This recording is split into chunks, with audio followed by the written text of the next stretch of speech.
Hey, joyful day. Welcome to Lead with Intentions, where every single week your host, Coach Ambereen, shows up here ready to serve. It is truly an honor to cross paths with you today, and I appreciate you taking the time out to prioritize yourself while giving us the most important commodity, which is your time. Welcome to Spanglish Network and Zingo TV channels 250 and 251. Please remember to download the Zingo TV app on your respective app stores, iOS, Android, the whole Roku lineup, Amazon lineup, any smart TV 2016 on forward, along with the Google Chromecast lineup as well. So now as you're downloading this application, go ahead and give us a review, rate us, let us know we're doing well. But more importantly, what can we do to improve your experience? Because that's what it's all about here. Lead with Intentions. This lovely show that you're watching today is set out on an expedition to allow us to discover the best of who we are. And today's guest is just that man. His name is Eric Ferguson, and he is a high performance coach. So he's in the same family as me, which I love. And he's a former athlete, a podcaster, and a seasoned sales professional. So he's actually dedicated to working with individuals, transforming their lives into high performance living, which we all know that we love here. Along with that, Eric thought, why not add a little bit more life to this whole mix? So he's traveled the world and he's trying to find a very holistic approach to just better living, which means he's going to be empowering you through yoga, to meditation, to mindful practices to make sure that you can bring out the best of you as you work with him. And now he's kind of shifted and pivoted a little bit, which we all love here, right? We want people who are constantly growing and realizing, that's not exactly me anymore. Let me do that. So I'm going to let Eric talk to us a little bit more about that in details as we carve out how he can add more value into your life and hopefully into every single one of your interactions. Welcome, Eric. Thank you. Thank you, Ambereen. Yeah, absolutely. I think my coaching business and process has been a continuous evolving. And, throughout the couple years that I've been doing this full time now, it's evolved. And the more and more people that I work with, the more and more I realize of specializing in the right areas. So it's evolved. I'm a high performance coach. So I take people through the high performance process with other modalities there, but it's more specialized now towards a different target audience that I've been working with naturally more anyway. So it makes more sense. All right. So let's not keep that a secret. Let us know who you're working with and, what's got you kind of going into this direction. Yeah. So I help young high performance sales professionals. I help them maximize their income potential, double or triple their sales without having to sacrifice their well-being or their relationships. So I have my own experience in sales for years now. I have seen the trials and tribulations on my own and also seen my team around me and seen, some of the problems that come with this type of somebody who's a high performer and somebody who is really burning themselves out by going after their sales goals and really achieving that. Because really, full potential living is about maximizing your fulfillment, success, generational impact, and a higher consciousness state, living at this. And so it's really helping people find fulfillment, success, health while they're reaching their sales goals. And so it's something that's evolved. It's something that I realized I was doing anyway. And that's who I help more specifically now. Okay. And so kind of walk us through, why do you think sales is something that's resonating with where you are in life right now, besides the fact that there are people who are just flocking, towards you with this specific concern? Yeah. So I still do independent contracting for solar sales, and I've worked in multiple states now. I've worked across the US. I've been doing it for a while. And I think that there's just a lot of commonalities with who I am, obviously being in sales, but also the people that I serve in what they're doing. So there's a commonality in what we do. And I think it's just the type of person that it really matters as a coach. It really matters to help the right people, because you want to help people you can help the most. And within that sales professional realm, I've seen people grow significantly. And like the values that matter to me the most are courage, freedom, passion, purpose, fulfillment. These values that people are really after tend to be in the sales field, the entrepreneurial field. They want to Mm-hmm. their potential. I mean, since I was a little kid, I wanted to maximize my potential, in athletics first, and now, and then it was traveling the world, and then it was okay in business and coaching and entrepreneurship. And I've always wanted to maximize my potential in life in all the most important areas. So it's for those people, those high performers that are really, feel like they're burned out, overwhelmed, not reaching their potential, whether it's in relationships. I've been in places where I've been incredibly lonely, during COVID, when we're all making Mm-hmm. decisions and tough, really tough times, with family stuff, with friends, with communities, growing in and out of relationships. Hello there. She came to say hello. And Yeah, she did. yeah, and so it's naturally what I've been doing myself, and helping others do the same is the most rewarding thing in the world. And this is what I'm doing the rest of my life. Okay, beautiful. Now tell us something, so we know a little bit about what you do. I'd like to ask the guests here, tell us something about you. Who is Eric? Who is Eric? Oh man, where do I start? How much time you got? No, I always say that when people say that. I would say, yeah, just a little bit of background. Since I was 9 years old, I really had a mission to be a professional athlete. It was between, I just knew my dad was a professional tennis player. And I mean, my parents happened to be split, so I didn't necessarily know that until I was a little bit older. But when I was 9, I just remember being like, okay, I'm going to be a professional athlete. That's what I'm going to do. I want to figure out a way to do it. That's what I choose. That's my commitment. Let's go. And it was between baseball and football, really. Basketball I love too. Now I love other sports, but at that time it was like baseball or football, because that's what I watched on TV as a kid. And based on, my body type and not wanting to really hurt myself for the rest of my life, I ended up choosing baseball instead of football, American football, right? Not football, like what we call Not soccer. soccer, yes. Yeah. I'm cultured around the world, so I understand, football in the United States compared to football. So anyway, I had a mission of doing that, and I spent 20 years going after that dream, 20 freaking years, and dedicated my life to it.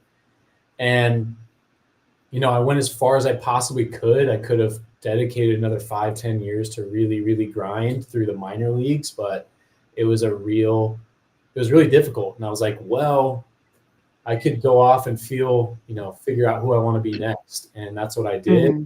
I traveled. I went to Africa. I was a teacher in Botswana. I was, in South Africa, Zimbabwe, Zambia, kind of the Southern Africa tip. I taught there. I went to the Himalayas, in Nepal, where I studied meditation at Kopan Monastery and met amazing people around the world. Then I actually studied yoga. I was really on this journey of self-discovery. Like, who am I? Who am I beyond sports? I had no clue. And I really had to do that self-discovery. So then I got in, I went to India and I studied yoga, and I went all around Europe. I've been to many countries in Europe, and I've been there many times.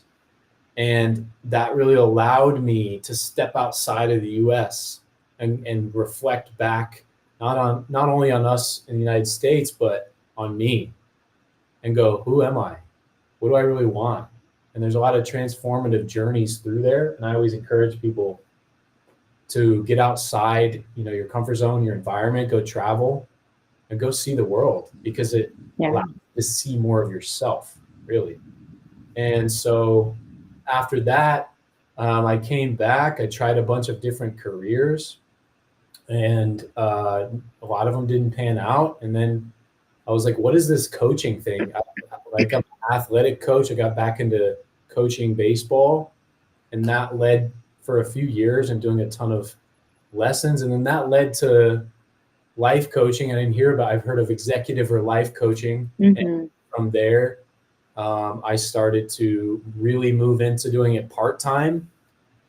I think in 2020, my whole life just totally opened up and transformed, based off of my own inner work, my own personal development, and a specific process that really was the catalyst for my coaching business and just my personal growth and success. And I can't believe, I'm sure you've gone through this too, Ambereen, where you've seen your own growth like a couple of years later, or maybe who you were even 5 years ago.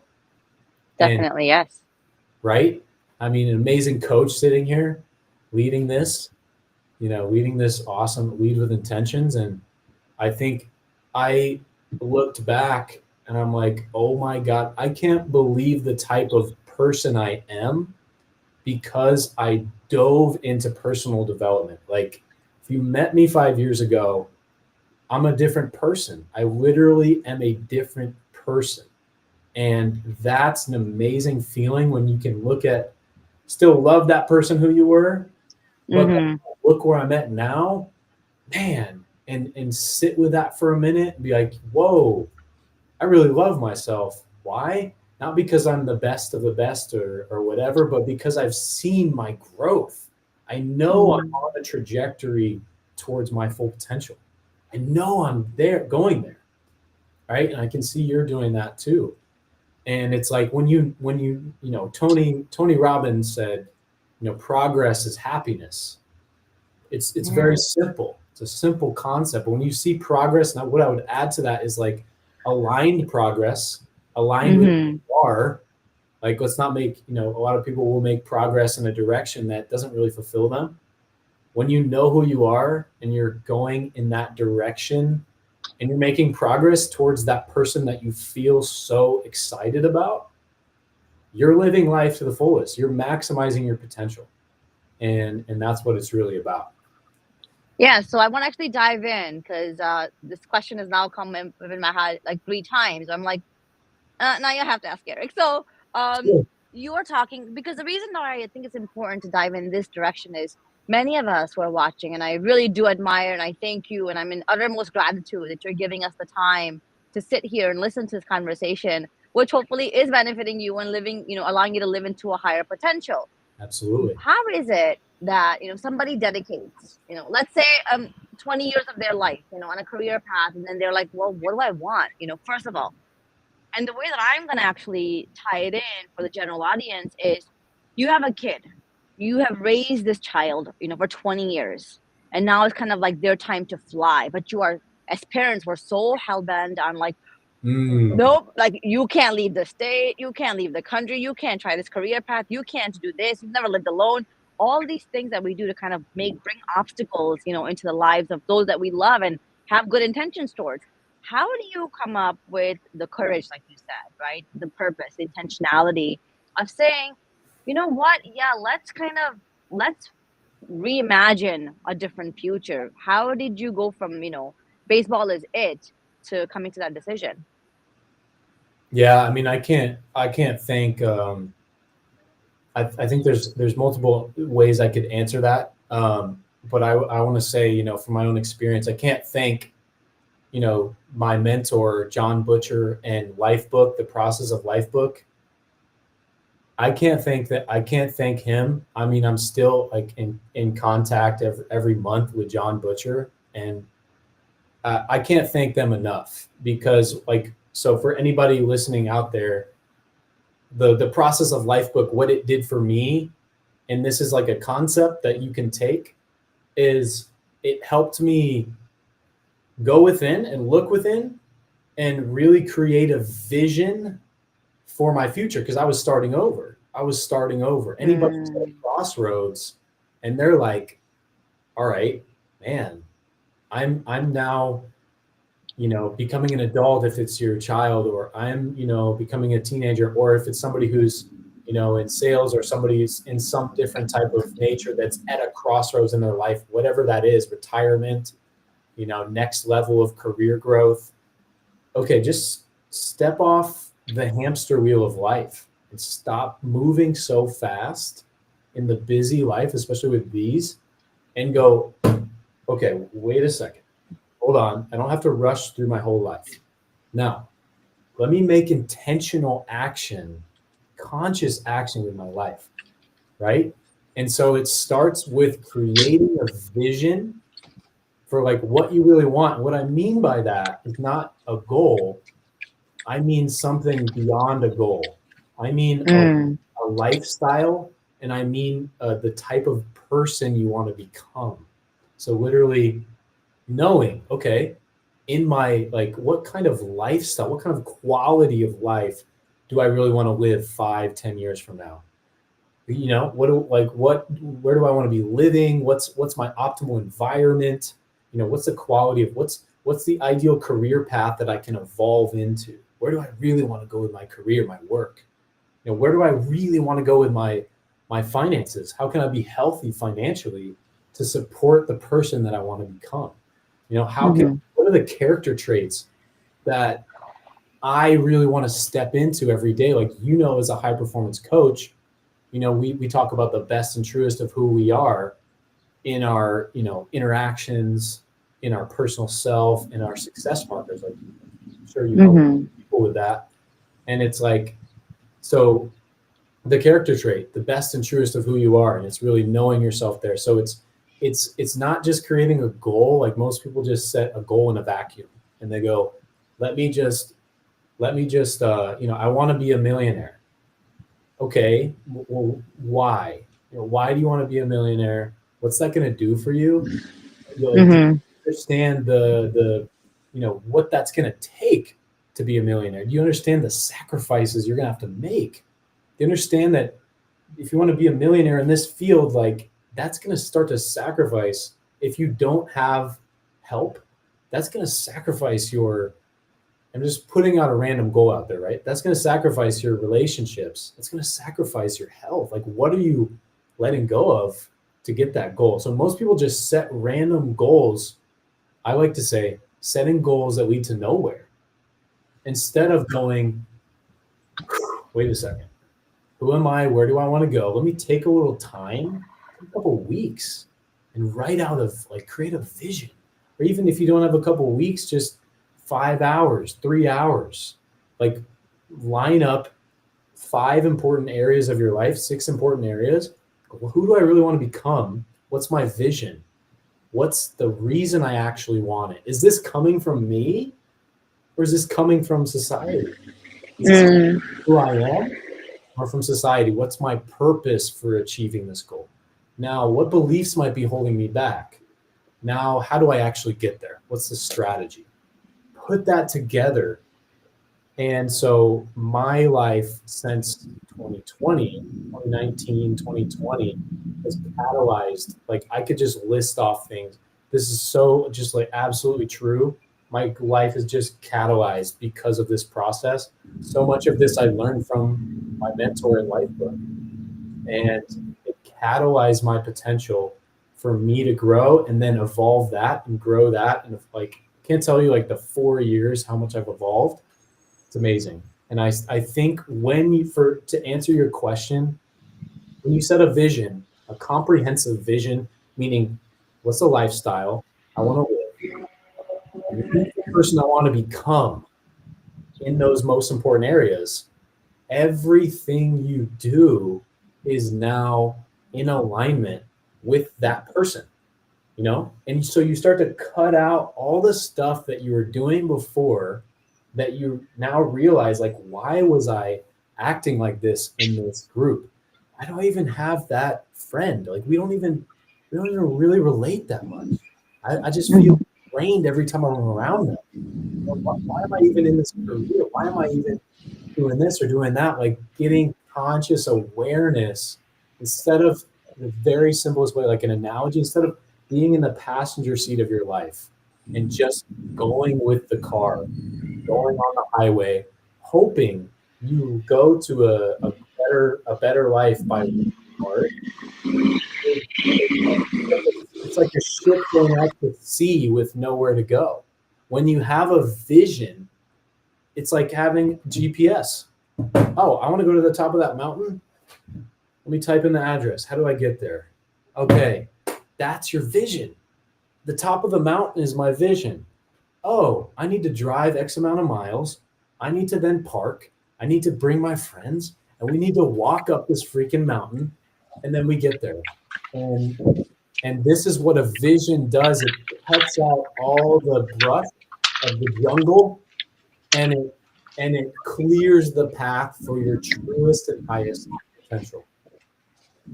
Yeah, and I kind of want to tie this back. We as high performance coaches use a lot of huge terminologies and really actually understand it. So you're talking about this concept of evolving in the last 5 years, especially since 2020, and really like discovering the best of who you are because now you're becoming clear on your vision.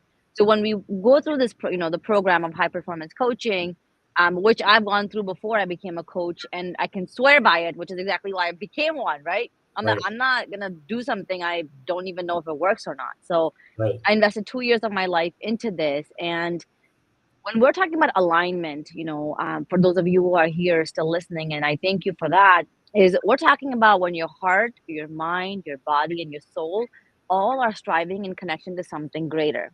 Mm, Eric talked about alignment, happy excellent. progress.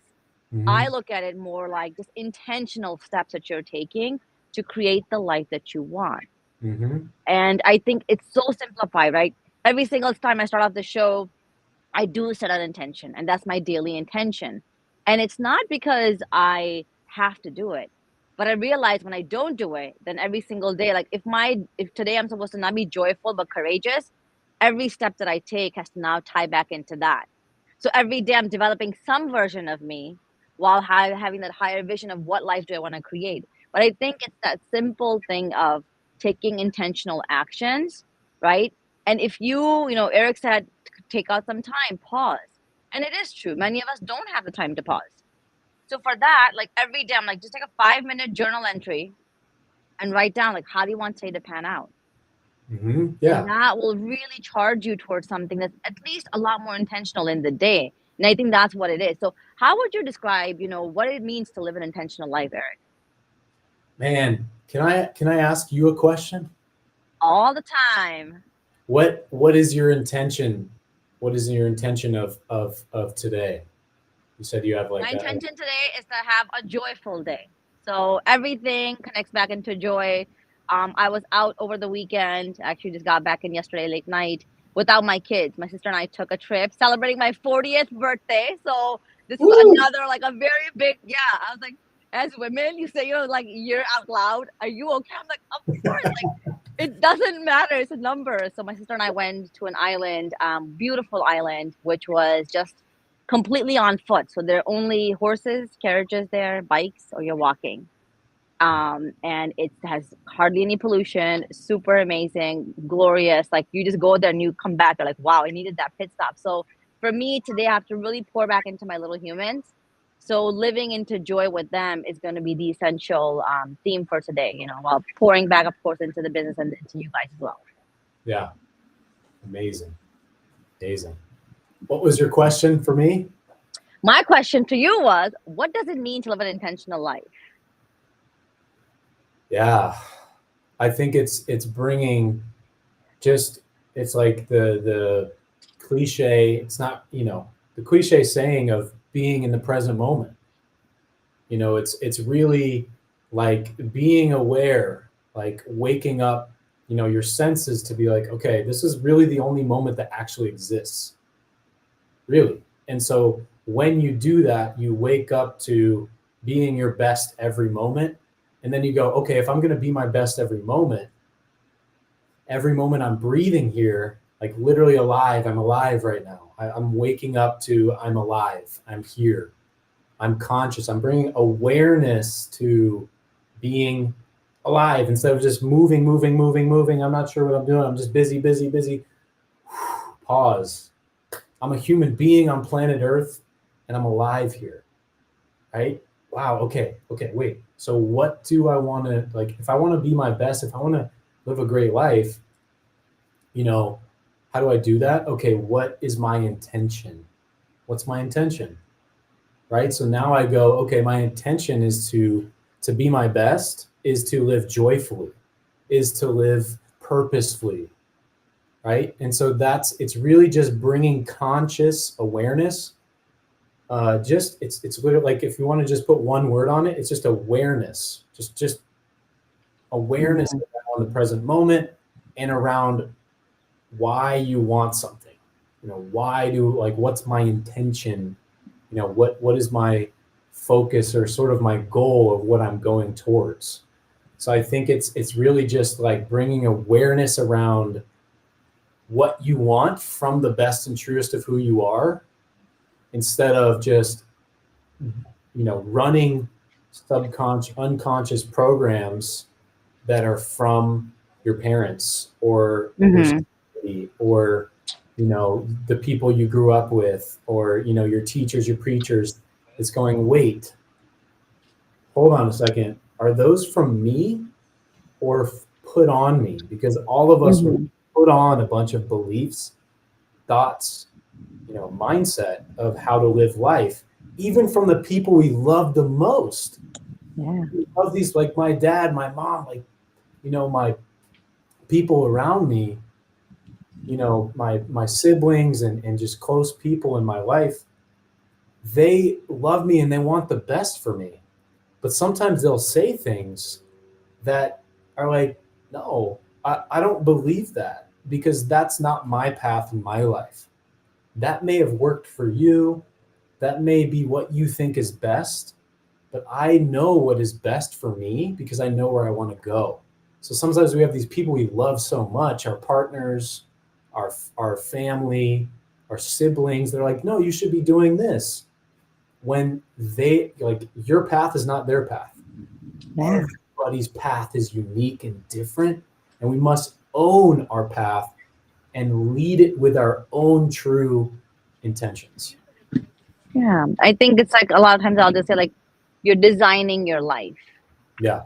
right? If I'm looking at your logo and my logo in the background and thinking, if we were to explain this is what we want and give it to 10 people, they would have 10 different interpretations of the exact same logo that you kind of enunciated. So it's this understanding of, we get to choose and design the life that we want. Now, in this designing of your life, Eric, and all the beautiful experiences we had at a young age, what is one personal thing that you can share with us so we can all get to know you a little bit better? Um, One personal thing. Let's see. I think I am a very multifaceted person. I think I have, such a unique kind of combination. And I don't think this is unique to me. I think all of us have these unique combinations of who we are. And for me, it's, I've got this background of a serious athlete. I'm determined. I'm focused. I'm going to make stuff happen. Like, I've got that drive and that ambition. I've got another side of kindness, passion. Really, I want to serve. I want to help. I want to make the world a better place. I've wanted to do that since I was, a little kid. I wanted to change the world when I was a little kid. I always said that. So I think, and I have this spiritual side. I connect with a higher. I've been praying. I didn't necessarily grow up with a big religious background, so I found my own, and I've been praying to God and the universe since I was a little kid. It just naturally happened. Like, please, God, universe, this is what I want to happen. And I learned about personal development and the mind and how and other things like what's it called? Metaphysics. Like a lot of personal development is from psychology, philosophy, and metaphysics. It's this combination is like what personal development is, and just experience from the working world too. That's kind of the culmination of personal development. And I love the idea of metaphysics. You could say quantum physics, that everything is connected, that, you know, we we become who we think about the most. You know, we become, you know, the mindset and the thoughts that we have, the emotional states that we're being are representative of the beliefs that we have within in a particular context. And so this kind of stuff, now I don't want to go too deep, but it is a metaphysics, spirituality, and the athlete, grounded, practical athlete that's just going to make stuff happen, you know, with this kind, compassionate, you know, bodhisattva, as they say in Buddhism, you know, here to make the world a better place. So I think it's this multifacetedness that I experience about myself, especially the more and more that I grow. And I think that's something that everybody could start to see in themselves, that you're not a title. You know, you're not just a figure, a face, you know, not just the way you look even. You're so faceted, beautiful and incredible, and you've got and that's what humanity is. We have different emotions. We have anger, we have happiness. You know, let's not neglect these things. Let's learn how to use them in the best way. You know, these are all part of humanity. And so when we can understand ourselves deeper, we can understand how other people work better, we can understand how the world works better, and be able to make our lives and the other people's lives better. Yeah, it's kind of all of it tying back into this concept of looking inward instead of outward. And I think many times in the hustle of life, you know, we don't really take the time out to know not what is it that I even want, or like why do I do that?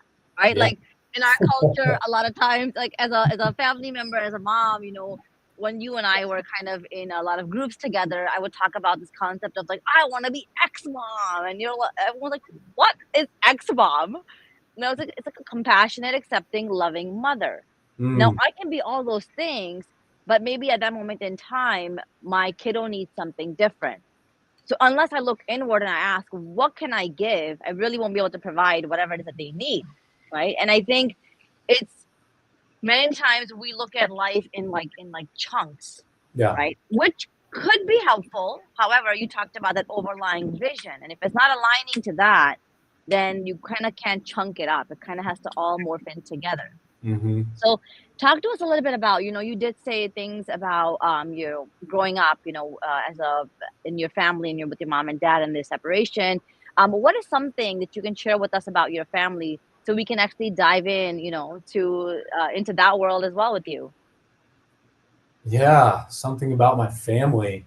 Um, I think I think one thing that I think is the most beautiful part of really my entire family, but I want to kind of choose my parents for the moment. We all have parents that aren't perfect. We all have parents that have flaws because we're all human. They don't necessarily, you know, parent us in the perfect way, in the best way. Like they have flaws, they have problems, you know, and I'm sure I'm not going to be perfect, you know, when my, you know, children are born, and I'm not there yet. um, you know, so I think the one thing that I go, okay, they may be flawed. I wish this was different. I wish this would have happened. This made me really angry. This made me really sad. Why couldn't Mhm. this? Parents, X, Y, and Z, we all have those. Childhood trauma, you know, we have even sibling, tough times with siblings. Mhm. Like the hardest things, some of the hardest things in life are with family, you know, or maybe, you know, your son or your daughter, that relationship. It's hard. There's conflict. You have to deal with it because you're family. And I think that's natural. But I look at my parents and I go, you know what? And this is what I told to my brother too. I was like, you know what? Like, if there's one thing that our parents have, they love us unconditionally. Unconditional. Woohoo! No, and I was like, if I wanted to turn around and be somebody completely different tomorrow, they'd be like, oh, okay, let's go. What's your goal now? Where do you want to go? We love you. It's not necessarily that they're perfect or they're always there or whatever, but they've got their own lives. But because they don't have to be there, because I've got my own stuff going on, but they love me unconditionally. And they may have flaws, they may have problems, they may have things that really make me mad and angry and sad of what they did, Mhm. the choices they made, the habits they had that really hurt kids, and I have those. But I can go, you know what? Even in all those problems underneath, they just want the very best for me. They just want me to be happy. They just love me for me. They love me for me. And what that does for a kid, for somebody, is it allows you to just be yourself. It allows you to go, oh, I love myself too. If my parents love me no matter who I love me no matter who I am. And so now I can be that full potential because I'm unconditionally loved. That's the power that comes from that came from my family. And I hope to help people really just understand that too, unconditional love. Yeah, I think, because for me, family is where my coaching lies, right? And I think it's essential for me to make them understand that at the end of the day, you're doing your best. However, reminding myself and them that the best is always going to be changing, Right. right? On a vacation, your best will be amazing. Your kids are like, I'm gonna take this mama back home with me, right? Like this dad back home. But when you come back to reality, if you can just continue to progress, like we said, like aligned progress, intentional progress of one small thing, then it makes the world of a difference. However, I think parents want to be perfect, and I don't believe in perfection. It's a bold statement to make. I do. I believe in excellence. I don't believe in perfection. I think Love that. I think the creation of something greater than is perfect. The flower is perfect, the trees are perfect, the humans are perfect. But Mm. as human beings, we are all flawed. Mm-hmm. And I think a lot of times it's allowing, as parents, allowing ourselves that grace and forgiving ourselves before other people, because your parents, for me, I'm making an assumption. Your parents had to have self love to give you unconditional love, Mm-hmm. because they can't give what they don't have. Hmm. Yeah. Well, uh, I can I can say it's a little bit different story with with one of my with my mother. I think that's one of the things she actually struggles with the most. I think it's interesting because I think she didn't necessarily have it from. It's like sometimes we have things that parents, um, they kind of raise us a certain way. Mm-hmm. She didn't have unconditional love from her parents. Her parents, my grandfather was an economist and was very, very highly careerly motivated on that side of my family and was doing amazing things. So he wasn't always around my mother. And, at that time, in the 60s, my 50s, 60s, when my mom's growing up, her mother wasn't able to necessarily, you know, express things, or there Yeah. wasn't always a "I love you." That wasn't necessarily a common thing to be like, "Oh, I love you. Let me give you a hug." It was the Mm-hmm. 60s. It wasn't as open, at least in the United States. So she actually, which is interesting, because she actually didn't get that. She didn't get Mm-hmm. that, and she struggled a lot. She still goes through her stuff, and we're the ones, after she's poured unconditional love into us, we're coming back and going, "Hey, love yourself. We love you. We love you." And so it's interesting because she didn't have that, and now she's, but she gave that to us. Like, I love you no matter who you are. You don't have to be this super successful or this, you don't have to fit in this box like she felt she had to fit into. And so I do think sometimes you can give it in that circumstance. So Yeah, I agree. I think it is true. I think a lot of women, not just your mom, like myself included, okay? Like, it's hilarious you say that. Um, I can pour in love, energy, respect, like generosity, kindness Mm, into other people without thinking about it. However, when mm, it comes back to myself, it is a struggle. So I yeah. think as women, we look at it very differently, right? We have it to give. We don't have it for ourselves as much, maybe. Mm-hmm. Or we look at it, sometimes I look at the transition of my life. And in that moment, when I was having like little humans back to back, right? So I have like 3 within 5, which was perfect planning, is I had so much to give. But in giving all of it, I didn't give it back to me. Like, I didn't have time for me, right? Yeah. However, I would find self love to be I'm making a fresh dinner. I am training my kid. I am doing so in a way for me, like you talk about your mom. I'm not sure if this is the right connect or not, but for me, self love at that point was like being a great mom, being a great wife, being a great daughter in law, being a great daughter. And if I could do those things great, then I was like, oh, I do love myself. A very different Mm, type, right? interesting. It's like Yeah. the doing love, not the being love, right? It's now it's Yeah. more like the being love is what has to show up because if that can be consistent, then it's not dependent on anybody or anything else. It's very interesting conversation because through that, she found more, like what you're saying too. She found more love for herself because she's like, oh, I raised Yeah, some good men. I did something. So right. she found, like, love for herself within doing that. And that's that's fascinating. And I do think there is there's a difference in how we're made up. There really is. There's a masculine and feminine. And I think Mm-hmm.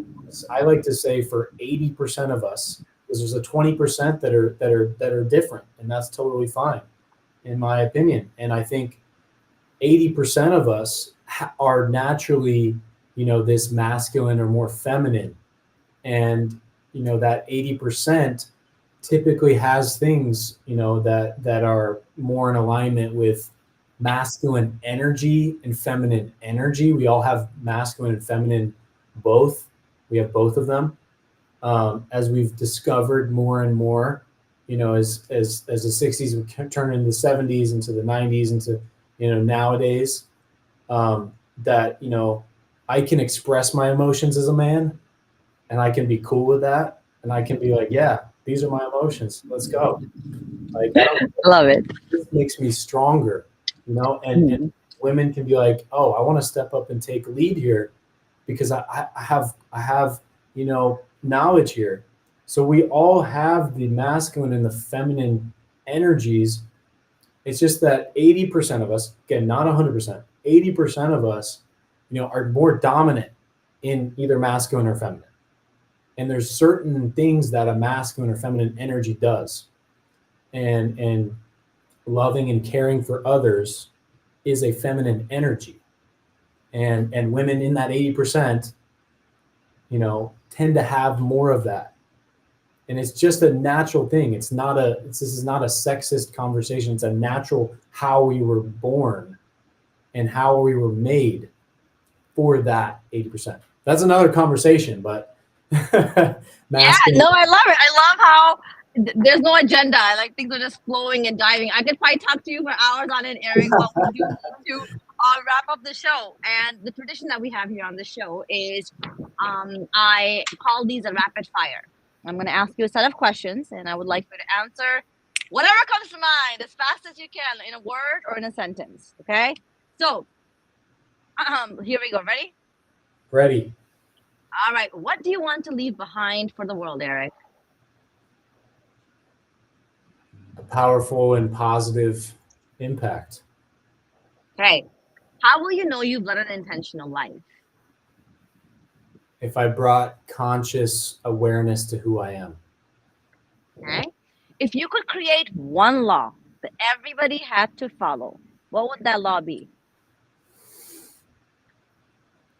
Be yourself fully. Ooh, I love it. Authenticity, one of my favorite words ever. Okay. No, I What would is say, know yourself is really the two. If there's two words that make up, you know, like personal development or like becoming your best self, it's really, when you get down to it, it's really know thyself. That's what it, going back thousands of years from all, religions and philosophies, what we know when we go back thousands of years to this point, know thyself. If you know thyself, you can be thyself, and everything comes from that. And then you unlock potential that you didn't know existed. So you start living a lot more into your full potential living. Yes. What is one lesson? I know there are many, but share with us one lesson that has made you who you are today. One lesson. Does it have to be in one sentence? I'll give you a little bit more. Okay. One lesson that has made me who I am.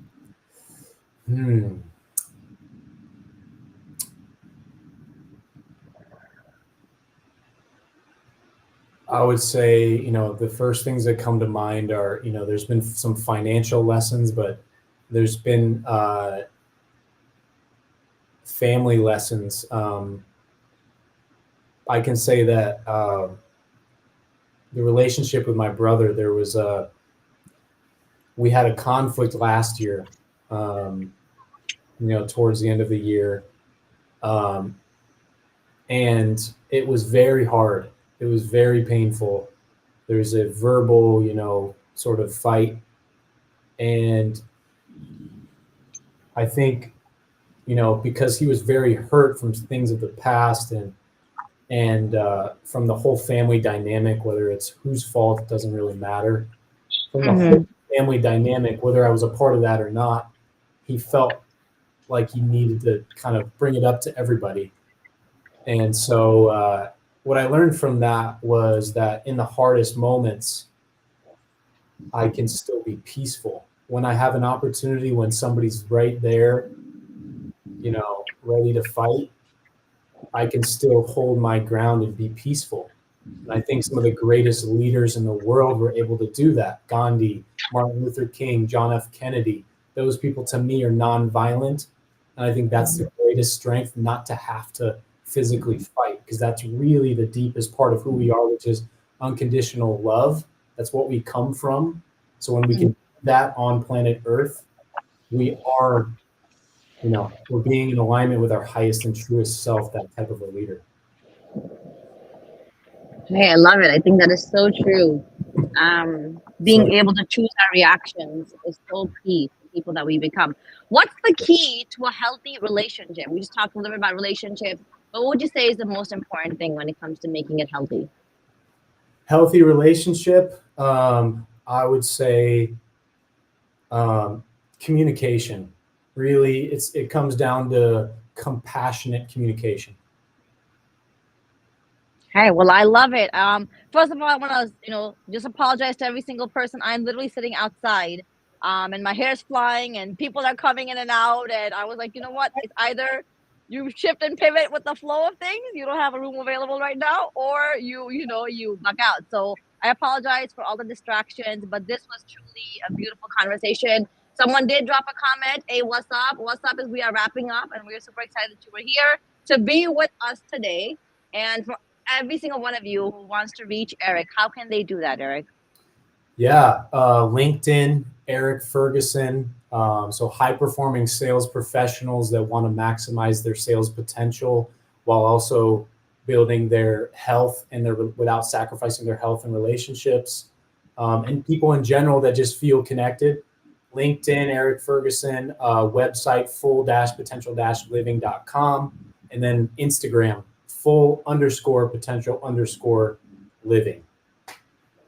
Love it. All right. Make sure to drop in and give Eric some of the goodness that you've heard today and let him know how he connected with you, how he can impact you.